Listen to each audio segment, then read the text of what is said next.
different view. It is. Ready? Good evening. Today is Tuesday, October 10th. Public comments on study session related items. We have no public, so we will move to Tracy Davis for the discussion on NEZ policy.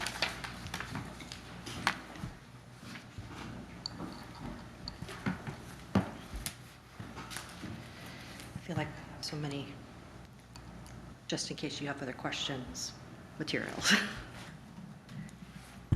So I'm Tracy Davis, and I'm with Housing North, and we're going to have an ongoing discussion from previous discussions about NEZ, but the next step is a policy, which this is just a draft. So there are pieces, and we'll go through where the council can make adjustments and put in things that are specific to our location. So I wanted to start by talking about the Rising Tide program in 2019 suggested that we do this NEZ to address our concerns regarding the quality of our housing stock. And then the 2023 needs assessment that just came out from Housing North talks a little bit further about the aging stock of our housing in our county and then specifically our city, which most of the stock in the city has been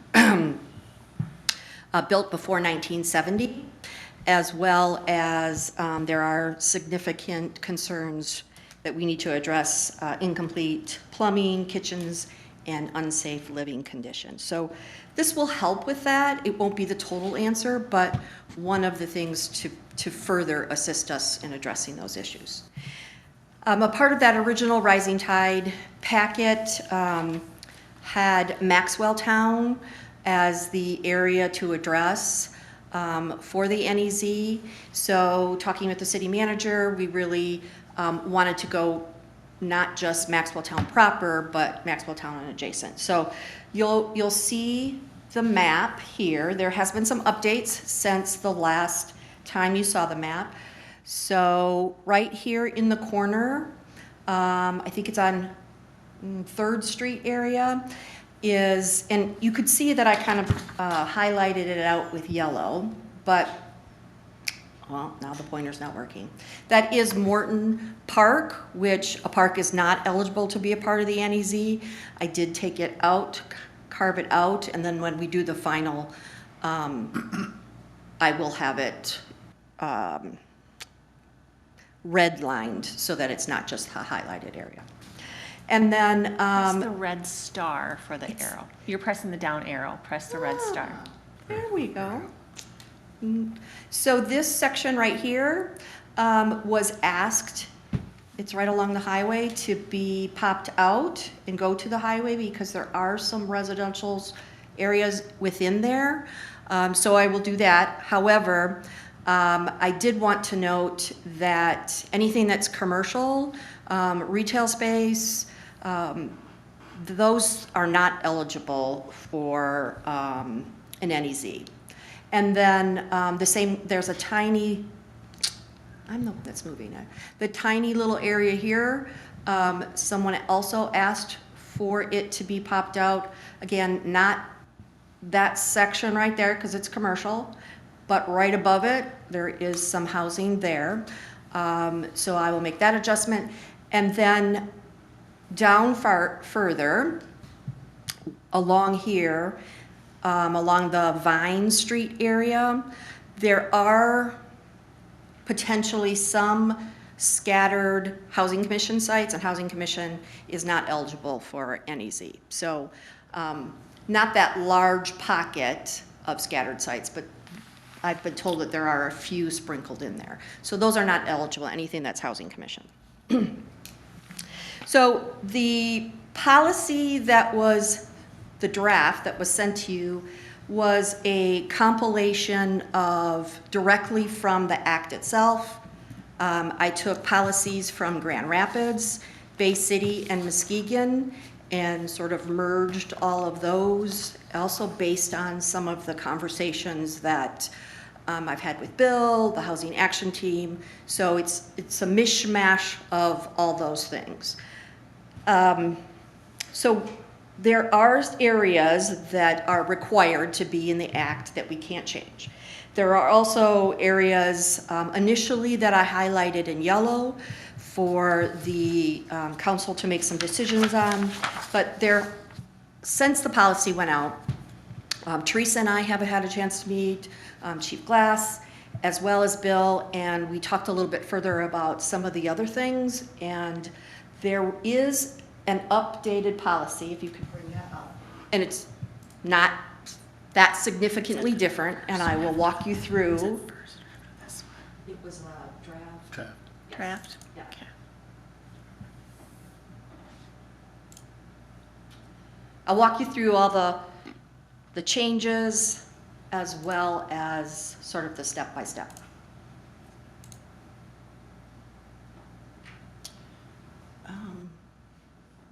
Let's verify. Is this the right draft you're looking at? No, Okay, so. it's the one I sent today. This is not the right one? No, it Okay. had highlighted, there we go. I think that's it. Maybe not. If you scroll down, there'll be some highlights. There's no, oh, there it is. I think it's okay because they're just small things that I can do here. Do you want me to check the other one again? Well, Because there's one. This one was at 3:03 p.m. That would have been the one. but I wonder why it's not opening up all the Here. highlights. They're right here. Yeah, The blue- highlights are first right here. highlight's in blue. I'm seeing the highlights are Oh, here. okay, yeah. They're just very small. Okay, so first of all, I apologize. When I was cutting and pasting, I saw today that the Roman numerals were off. Those have been fixed, so I apologize for that. That's part of the change since the policy went out. So if we go to the first section, or it just talks about introduction, that's just a standard cut from the policy. I adjusted it to make sense, referencing city council and the city of Manistee, but that is standard language that needs to be in there. Section 2 is the city goals. So goals have to be in the policy. And again, these policies there's some that are required. So for example,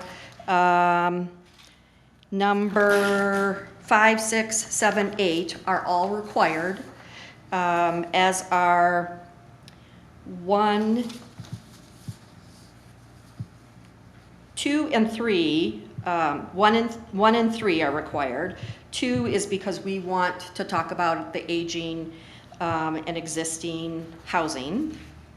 And then 3 and 4 are really things that, again, in discussion from HAT and other sources, including all the other NEZ documents that I had mentioned from cities, included those.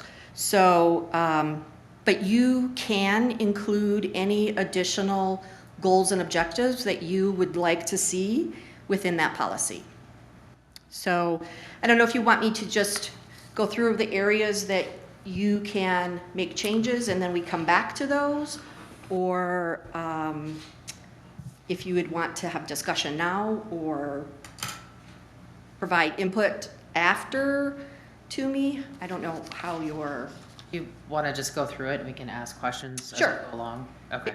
Are there any additional goals that anybody would like to add? I guess I have a question. When you're talking about like rehabbing existing and aging housing, I get Yes. that. And I know we had talked at the one meeting about the percentage of homes that didn't have like kitchens or finished plumbing. I guess in my mind, I'm kind of viewing it a little different, and I'm just wondering how the NEZ would prioritize that, for example. So, because I had asked like if some of those were rentals because they broke it down versus like primary versus like income properties. Or, Right.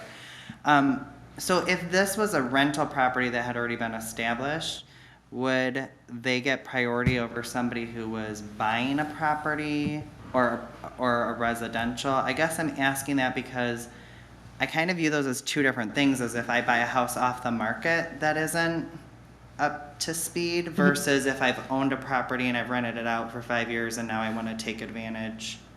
So, Do you know what I mean? yes, I think so. Okay. So there isn't a priority Okay. for those. However, when I really was developing the policy and dug into the minute details of the act, as well as viewing the other policies from around the state, what I found is that the only way a rental property is eligible is if it is owner occupied. So if it's a duplex or quadplex or whatever structure, the owner has to also be in residence. Okay. So if it's just a rental and they're not in residence, it's not eligible under the NEZ. Okay. So we have some other upcoming programs that Right. they would be eligible, but not under the NEZ.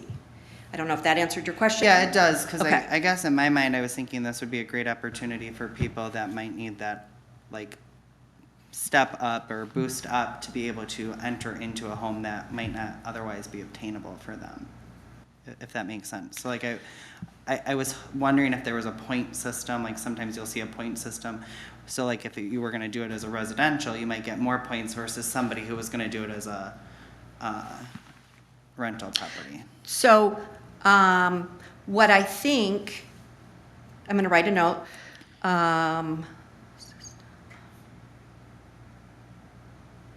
And although I don't believe that it would be in the policy, Right. I think that, and I think we have to talk to the attorney, Yeah. potentially when you're making a decision here at council, when the application comes to you, that might be something, based on what the attorney says, that you could decide, here's our scoring checklist. But again, we'd have to consult the attorney to see if that is something that is allowable under the act. But I've got a note to do that. Okay, thank you.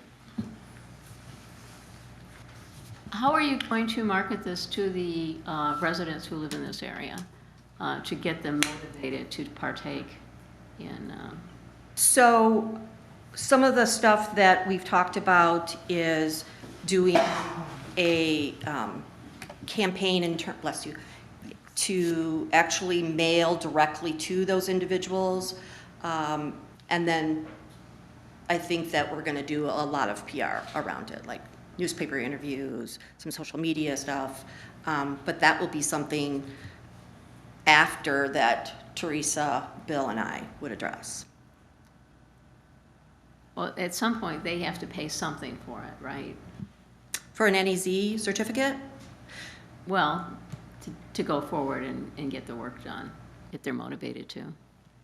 If they would like to get a certificate, yes. And it's up to you to make that determination, which is in the body of this for a discussion point for you to decide.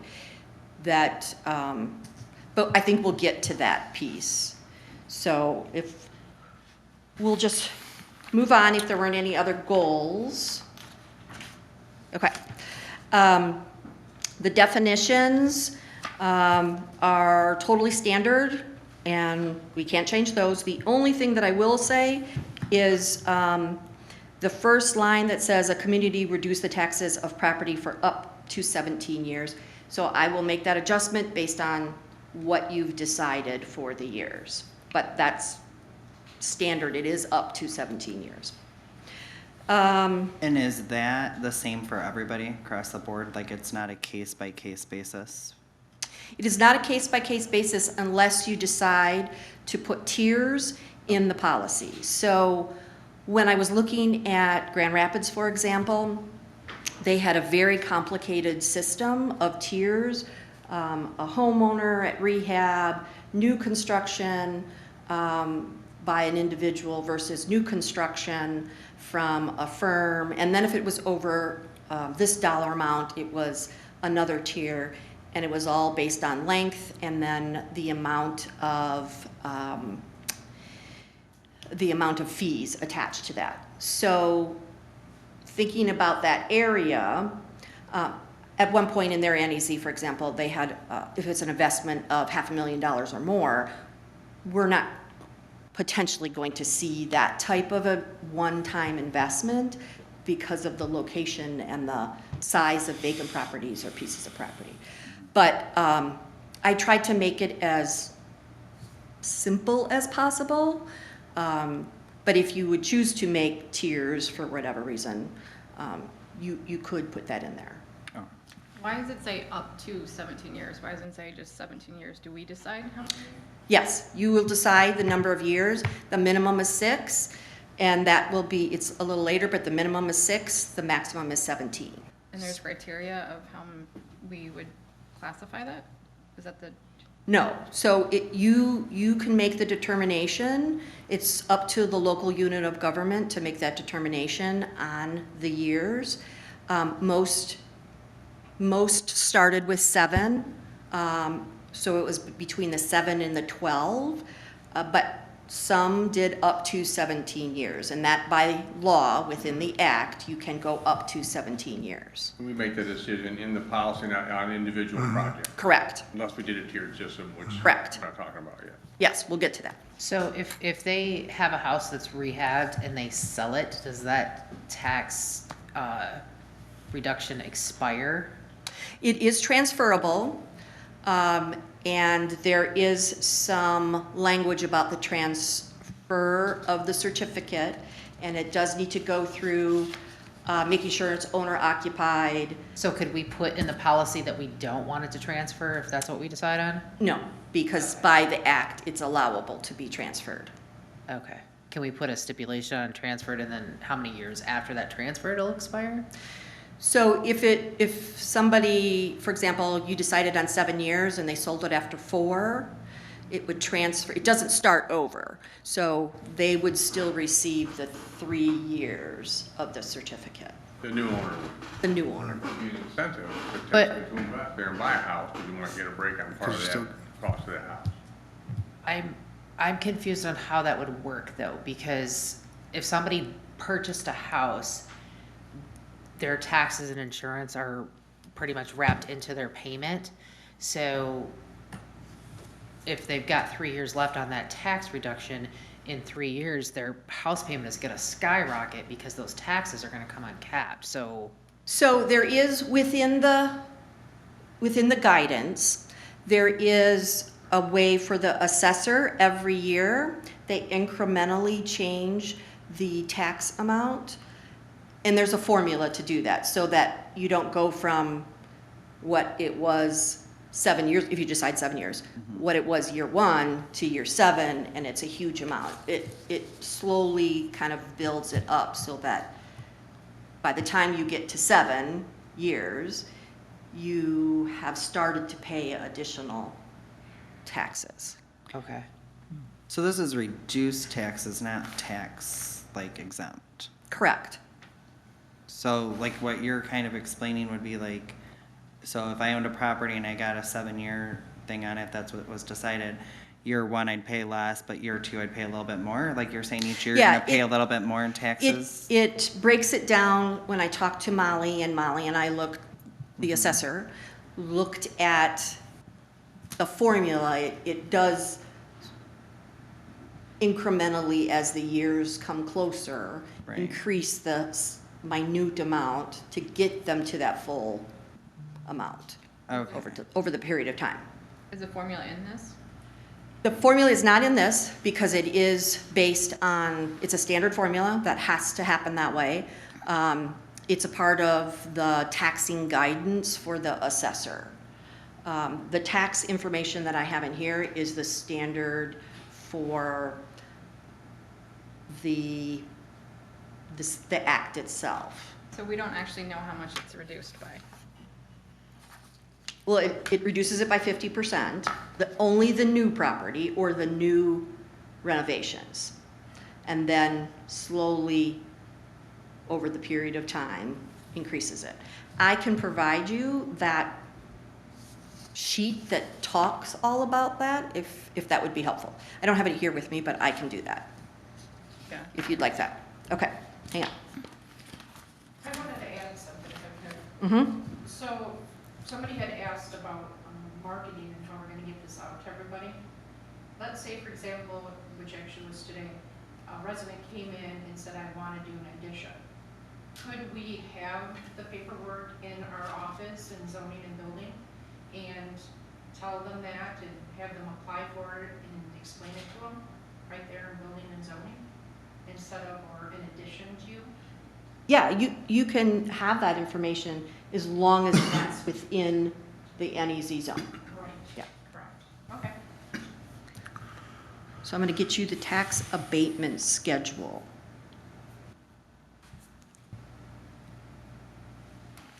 Okay. So,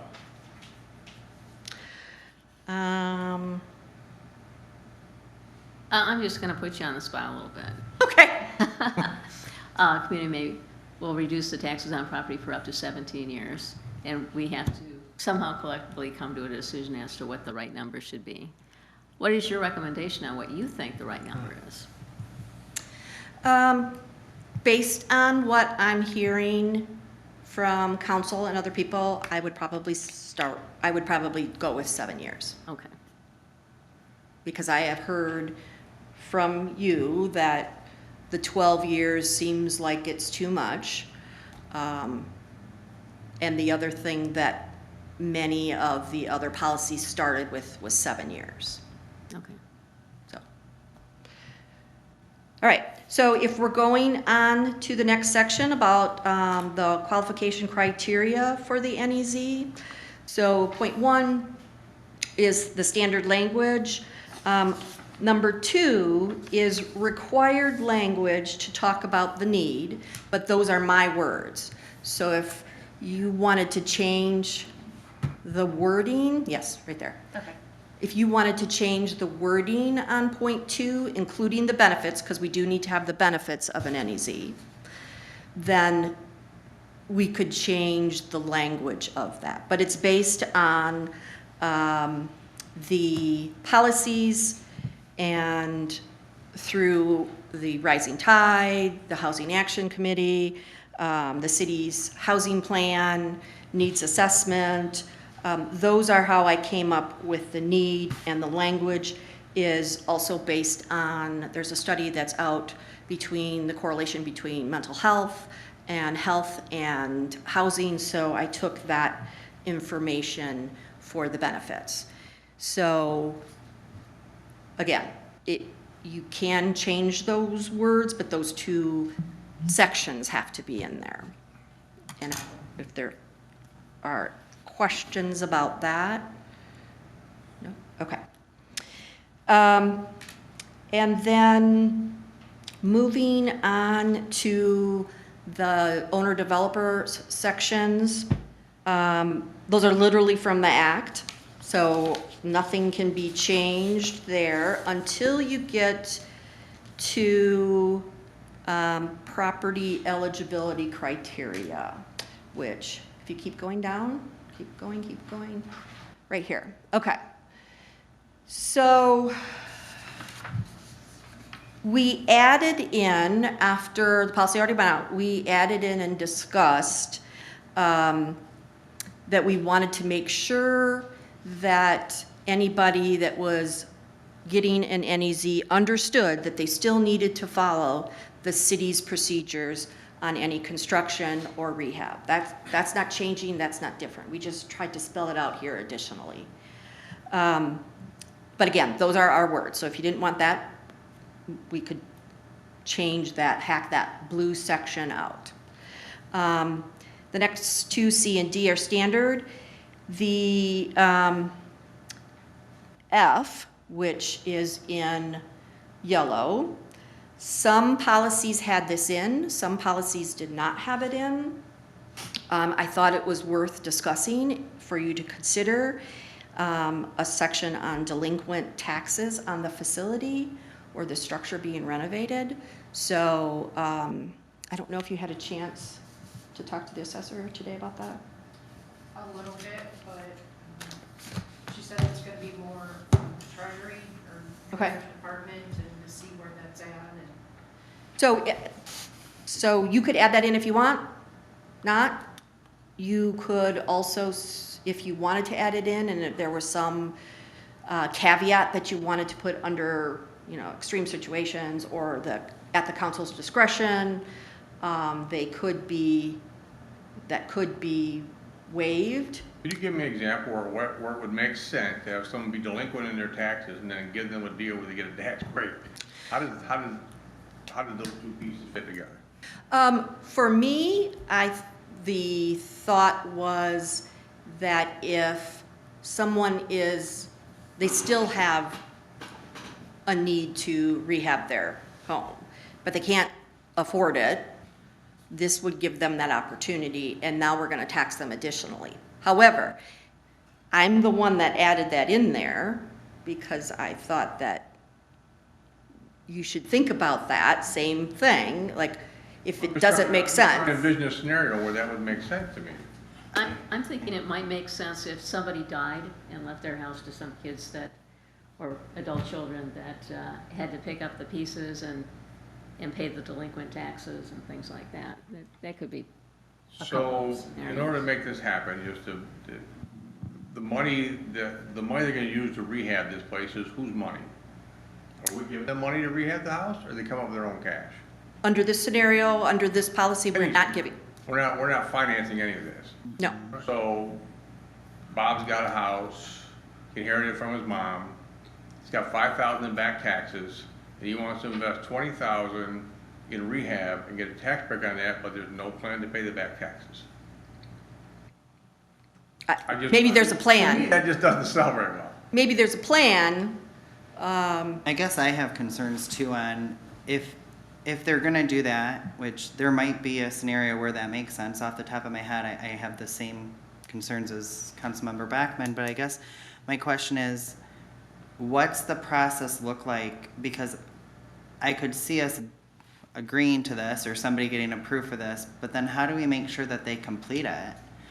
Or if you're a year out and there's been no work done, does that come back to us and then they're responsible for those taxes? Because the other thing I could see, I guess I could see if a family member, like in the scenario that Councilmember Beaton mentioned, if there was a death and somebody decided they were gonna rehab it, that might be one thing if they were going to keep that house. But if they were then gonna put $20,000 in to flip that house and make more money off of it, then I don't know that they should get that tax break. But it has to be They gotta pay- occupied. yeah. Well, but it would be owner occupied potentially while they were rehabbing it. But to sell it, they gotta pay the taxes. Yeah. Right. So they're gonna get satisfied in that scenario. But they're still gonna get a tax break.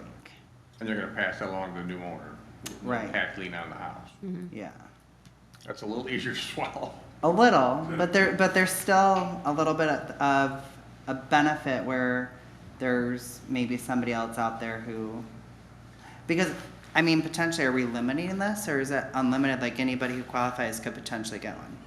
Anybody that qualifies under the criteria is eligible to receive it, but that's why we're discussing Okay. this point in particular, which, Yeah. like I said, some had it, some didn't.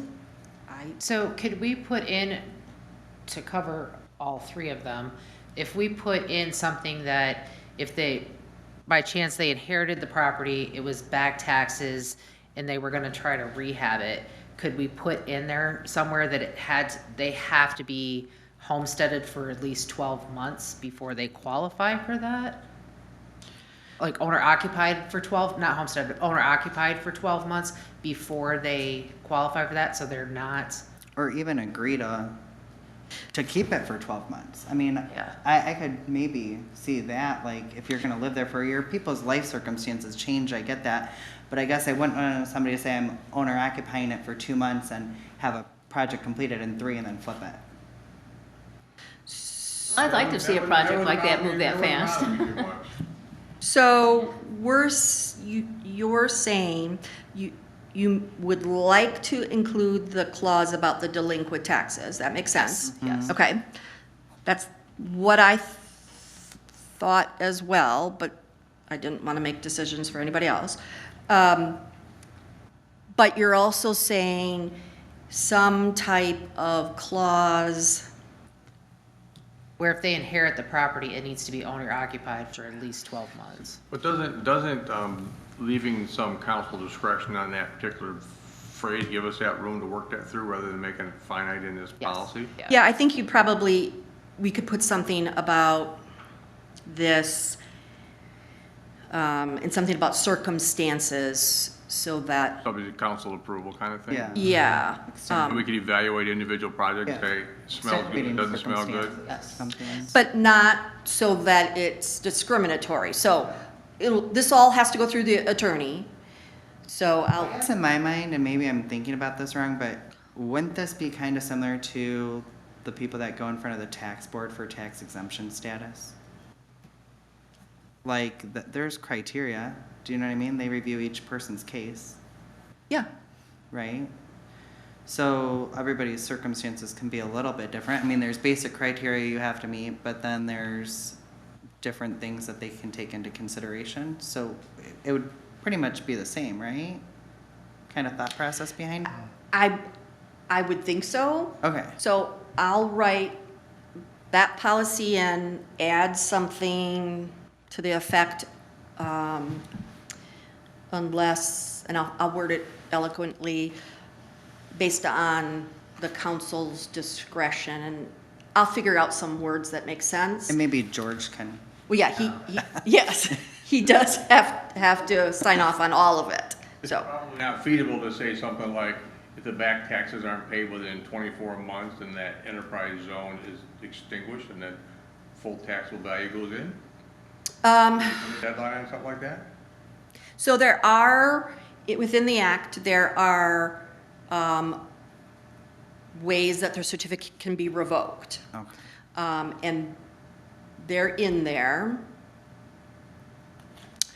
I'm not sure. So when somebody receives a certificate, it's held in abeyance until they meet, till they finish the rehab, which I'll go through their portion of the steps at the end, or farther toward the end. So maybe it's something that they're not meeting that portion. Somewhere in there, if we could put a condition that those back taxes had to be satisfied within a period of time, and if they didn't meet that tax burden, we could revoke it. I mean, I think that's an option. I mean, I wouldn't mind giving someone some time to pay their taxes if they, or anybody, but, Right. you know, you can't make it today, but if you gave them 2 or 3 years, it's a 7-year certificate, and they would lose 3 or 4 years of that certificate by not paying the taxes. That's a pretty big incentive to get that wrapped up. Is there somewhere in here that once they get the certificate, that the taxes are paid up to date? Or anything saying to get it? Well, the paid part is the one we're discussing now, but there is a section that talks about, I know I'm moving ahead, but. there is a section that kind of addresses any delinquency. Because I'm just thinking, if it's already saying that you can't have delinquent taxes, wouldn't that be, if it's saying it? that Well, if it doesn't specifically say delinquent taxes. Does not be delinquent on any financial obligations to the city. That's what it is, where did you, That's B. On page 3 at the bottom. You're right there. Right below where you say consider F, number 2, applicant eligibility, it's letter B on the bottom of page 3. oh yeah, but that was my addition also. So, because some policies had it in and some policies did not.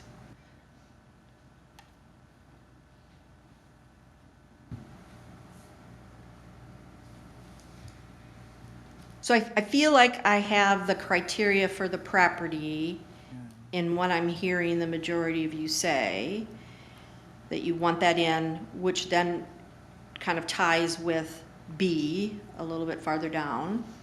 The same thing about be with good standing, not delinquent on any financial obligations or contractual relationships, or default on anything. That sounds like, and that's really more to address, like if it's a contractor or a developer doing a home, something like that. Okay, so then we are to the section where you need to talk about the amount of fees. So, as I talked about, Grand Rapids talked about, like, their minimum was like $250 for a homeowner to $2,500 for a large corporation, which doesn't make sense for us. But Bay City and Muskegon, for example, one had $50 and one had $100 for the fee. So, and that really is trying to help cover some of the staff time, the assessor's time, that kind of stuff. So it is within your discretion to decide if you would like to charge a fee and what that fee amount you would be. The suggested amount, I just split the difference between the 50 and the 100 and went with 75. But again, first of all, do you want to charge a fee? I think it's a good idea to charge the fee because somebody in our office has to look at it and present it to council, and it's time value money. I mean, it's that simple. So I think we have to charge a fee. Well, I think also the theory of a fee is that people have some type of other personal investment in that they've thought about this, and it's just like, oh yeah, I'm gonna apply, why not? But they've thought about that and have to put their money toward that. So that's why the nominal fee. I mean, I think $75 is reasonable. I guess my thought would be if that's a hardship for somebody, maybe there's a way to waive the fee, but then at the same sense, if that's a hardship, I don't know how they would.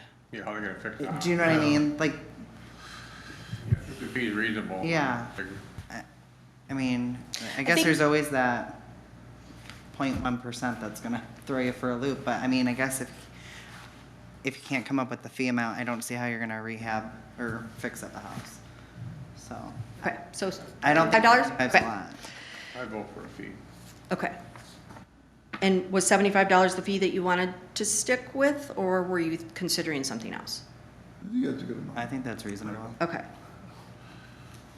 Okay, so then comes the part that you also need to decide upon, a little bit farther down, is the certificate length of time. So the minimum that you can have the NEZ certificate is for 6 years, the maximum is 17. So the middle of the road that I found, the majority went with 6 to 12 years, or excuse me, 7 to 12 years. So what, I think the 7 that you have in here is. 7? Since this is the first time we've done this, so. Yeah. Oh, does that? Okay. Which then will impact number 3 below. That will be 7 years, not 12. Okay, so then the next sections are the NEZ tax, which we can't change, the tax calculation, which we can't change, but I will get you that tax calculation sheet. And then I just wanted to make sure, we do have to pass, and moving forward, your roles will be that you need to pass a NEZ housing ordinance, and it has to entail what I've listed there. And Teresa and I will work on that together. And then we can't change points 2 and 3 under that, but what happens is once, so we move forward, everything, we go through public hearing. So you need to establish an NEZ resolution, and I have sample resolutions. And then every applicant has to come before city council. And it can be a group of applicants together. You could do, there's a way to do a resolution for that applicant that you approve it at this address and this address. And so it could be multiples or it could just be one, depending on when applications come in. Is there a maximum allowed certificates in a neighborhood? No. But based on, there aren't going to be that huge overwhelming number because you do have to have some type of either a grant given to you, financing, a loan, some ability to secure some type of funding. I guess in your mind and maybe with what you've researched, I mean, what are you finding people are like taking advantage of this for to do projects? Like, I mean, chances are we're not gonna have somebody come before us and say they want this because they wanna put a patio on, right? I mean, like, so are you seeing like they're gutting a house and redoing it all, or are they doing an addition? They're doing additions or updating, roofing, you know, that kind of stuff. They're doing those type of things. Or it's a totally new structure that may be like a granny flat, it could be a garage, it could be a new housing structure on a vacant lot. But for the most part, are you thinking like the most people when they take advantage of this, are we talking like they're investing tens of thousands, or are we talking like somebody might come before us because they want to put 3,000 into their house? So there is a minimum that Okay. they have to invest, and I believe it's 3,000. Okay. It addresses it.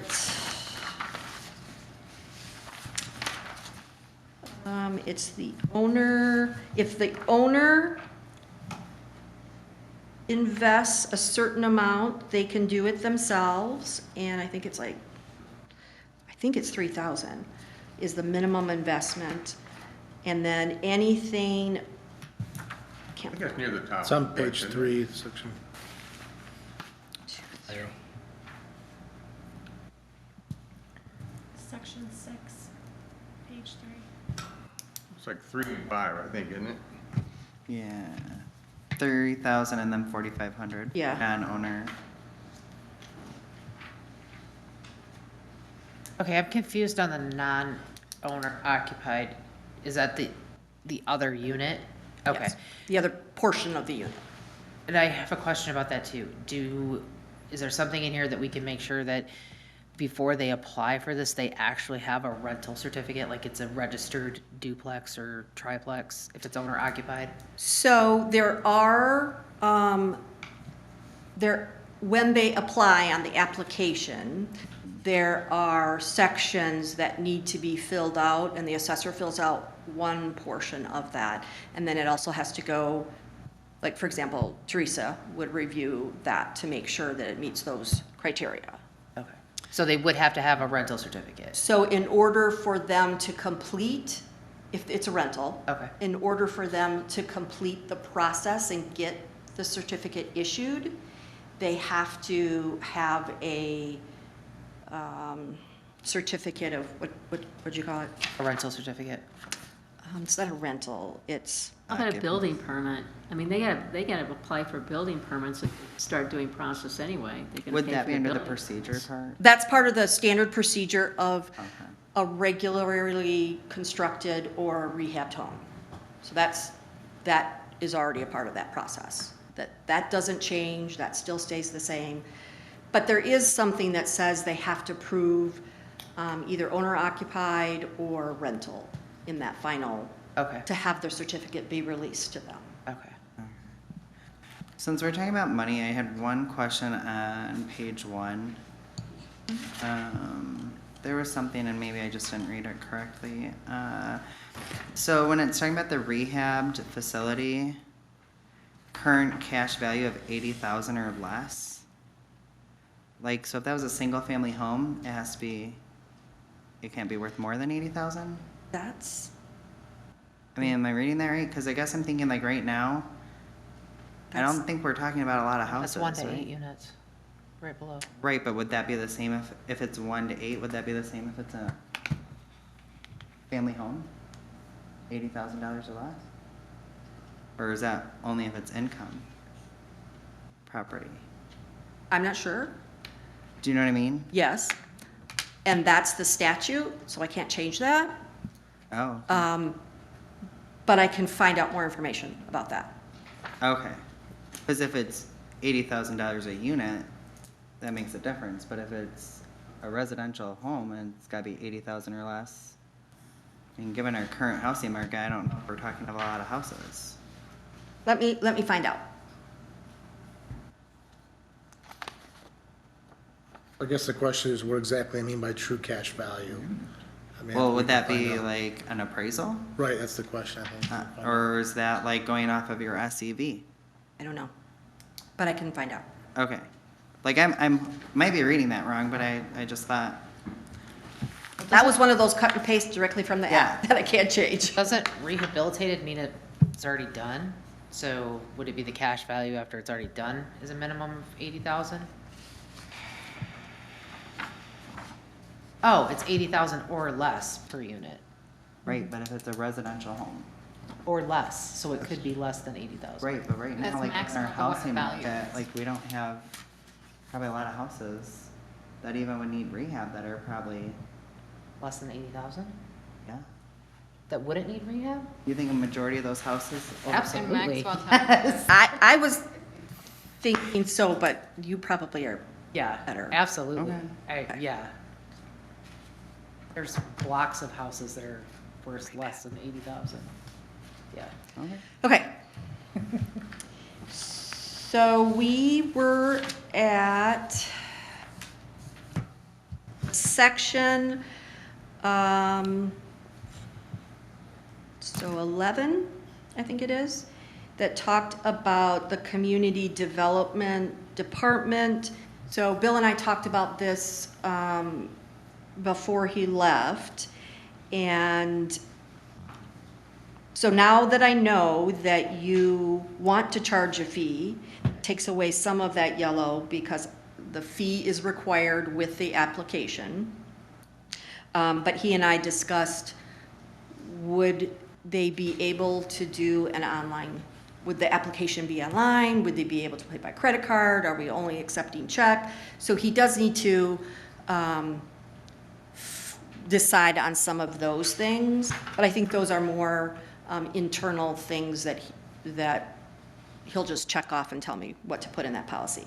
The other thing is where it would be housed on the website. So I do need to be able to direct people to where that would be. And we discussed having the department and where the community development department, it would be located under that and things like that. So, so that's not really necessarily for you to decide, but to know that there are going to be just slight kind of changes to that in there. But the final policy will come to you before you have to vote on it. I got a wild card kind of a question. We have some blighted property that throughout the city that is not in this particular zone that we've designated. Is there any way we can develop a policy that sort of mirrors what we're doing with this NEC for the blighted properties?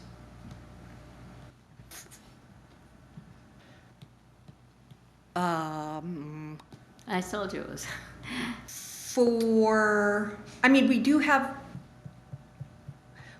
opportunities that are coming forward that we have funds, hopefully, potentially. That's next week that we'll talk about. That don't have to be located within the NEZ. And we may have some latitude with the CBDG chill grants. So I applied for that under the homeowner renovation section. Okay. And the letter of intent was approved. So we now will apply for the full grant. So there may be something under there that could address that in that way. I just think if you're being cited for blight, we can offer them an option on how to get out of the situation. Well, I think that's sort of the intent of when, hopefully, if I was able to get the CDBG grant, that we could be offering that as an option, or the neighborhood enhancement as an option, or the land bank as an option. But I don't have that yet. In theory, the council could decide to have another, you could have multiple NEZ zones, but Bill and I had talked about, let's just do one, get through the process, because Maxwell Town and adjacent was the priority, but you could determine other zones for an NEZ if you chose to. But I do think we have some programs coming up that we could say, here's an option. It would be nice, because people who are outside the NEC zone will look at that and say, well, they're getting a perk, and I've now been cited for blight, I've inherited this property, whatever their circumstances are, to bring it to a blighted condition. It would be nice to be able to offer them something of value to incentivize them to clean up the property. Well, and that is the intention of the other grants. Did you? No, we'll just continue to develop strategies and tools to address some of those properties outside the NEZ. So that is forthcoming, hopefully.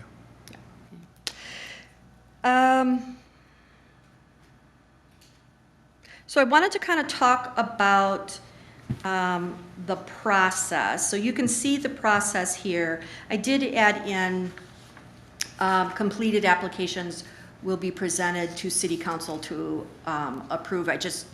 It didn't list it in the standard guidance, but they will be brought before you. So I did add that in there. And then I wanted to show you just a flow chart. So there's sort of two pieces to the NEZ. One, we establish the zone and get through all these details. And then the second piece is how the homeowner sort of walks through that process. And I have a flow chart if you're interested in seeing that now. If you're not, that's fine too. We can talk about that at a later time, because I know this is a lot of stuff. So I'll leave it up to you if you'd like to see that walkthrough or not at this point. Why don't we just quickly go through it so they can see how it relates to policy? I don't think we have to spend a ton of time on it unless council wants to, but just to get an idea what the process might look like. Okay. Okay. So the NEZ is established, and I don't know why there we go. So you can see at the top, it just walks through, the homeowner applies, and then it would go to the Community Development Department to make sure that everything is completed and fully accurate. Then it will come, and the check has to come with the, number one, with the application. So after it's approved by the Community Development Department, that it has all the information, it comes to City Council, you deny or approve by resolution the application or applications, and then it moves to the state. So then the city would submit that to the State Tax Commission for approval, and they must approve it within 30 days of receipt. Then the Tax Commission issues the certificate, but it's held in abeyance. So yes, they've got a certificate, but it doesn't start clocking until they get the work done and get it accomplished. So then the city notifies the homeowner, because you've received the certificate, it's in abeyance. The city notifies the homeowner of the certificate, and then construction begins. So they can't start construction and do any of it until it's the issuing of the certificate. Work begins, and then once the work is concluded, the certificate is released after they've met the criteria. They have to go through like a regular building permit, like a regular inspections. Then they receive the tax abatement.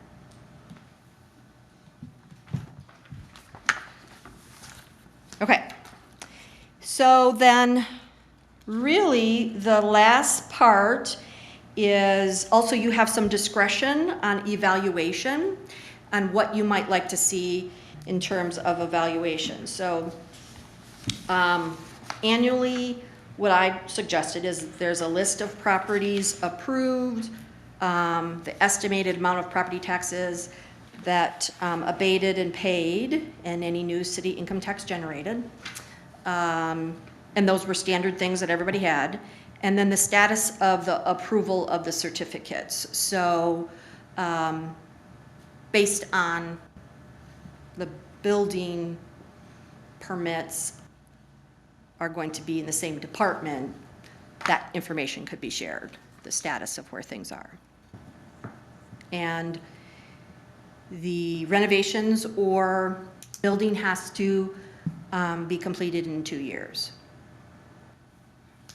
So I think we've decided on the things that you needed to decide on. I did want you to kind of see the next pieces of where we go from here. After I have to update the policy, obviously.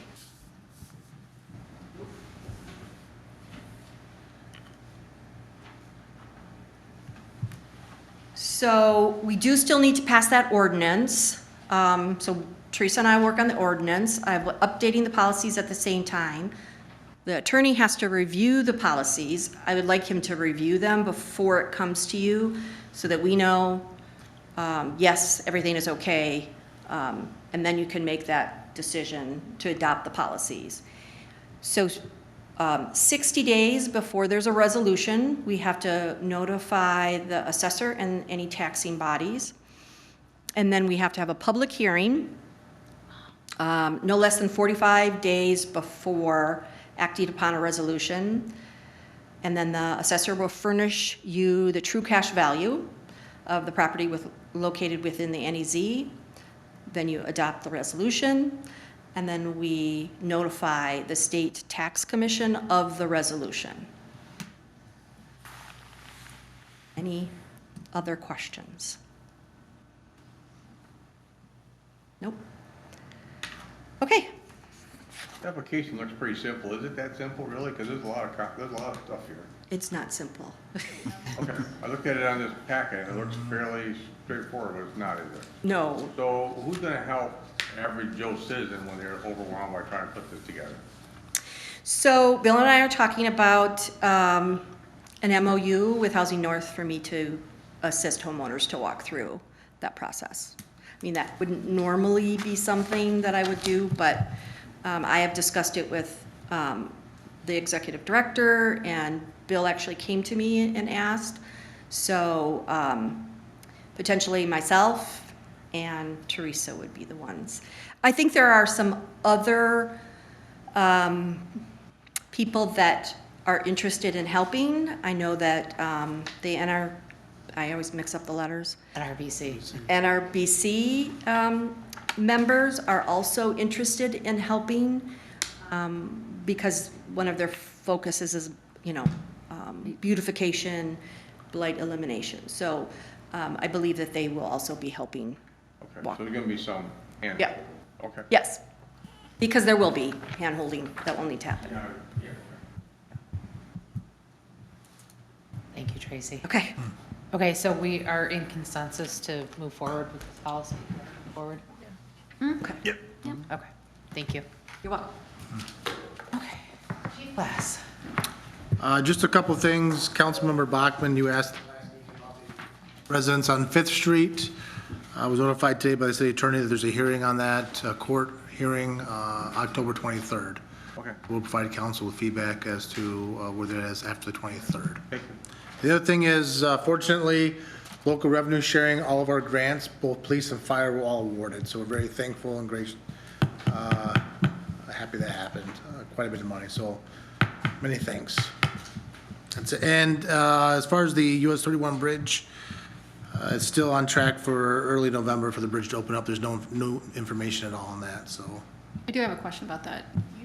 So when it's closed, starting December through March, are there boats going to be able to go through? I believe the channel is shut down at that time. I'll get you a more specific answer, but I think that's why it's shut down, so boats don't go through. Like, starting in December? I'll get you a more specific answer and get back with you on that. I think that was the correct answer, that once it's December, no boat traffic. Okay.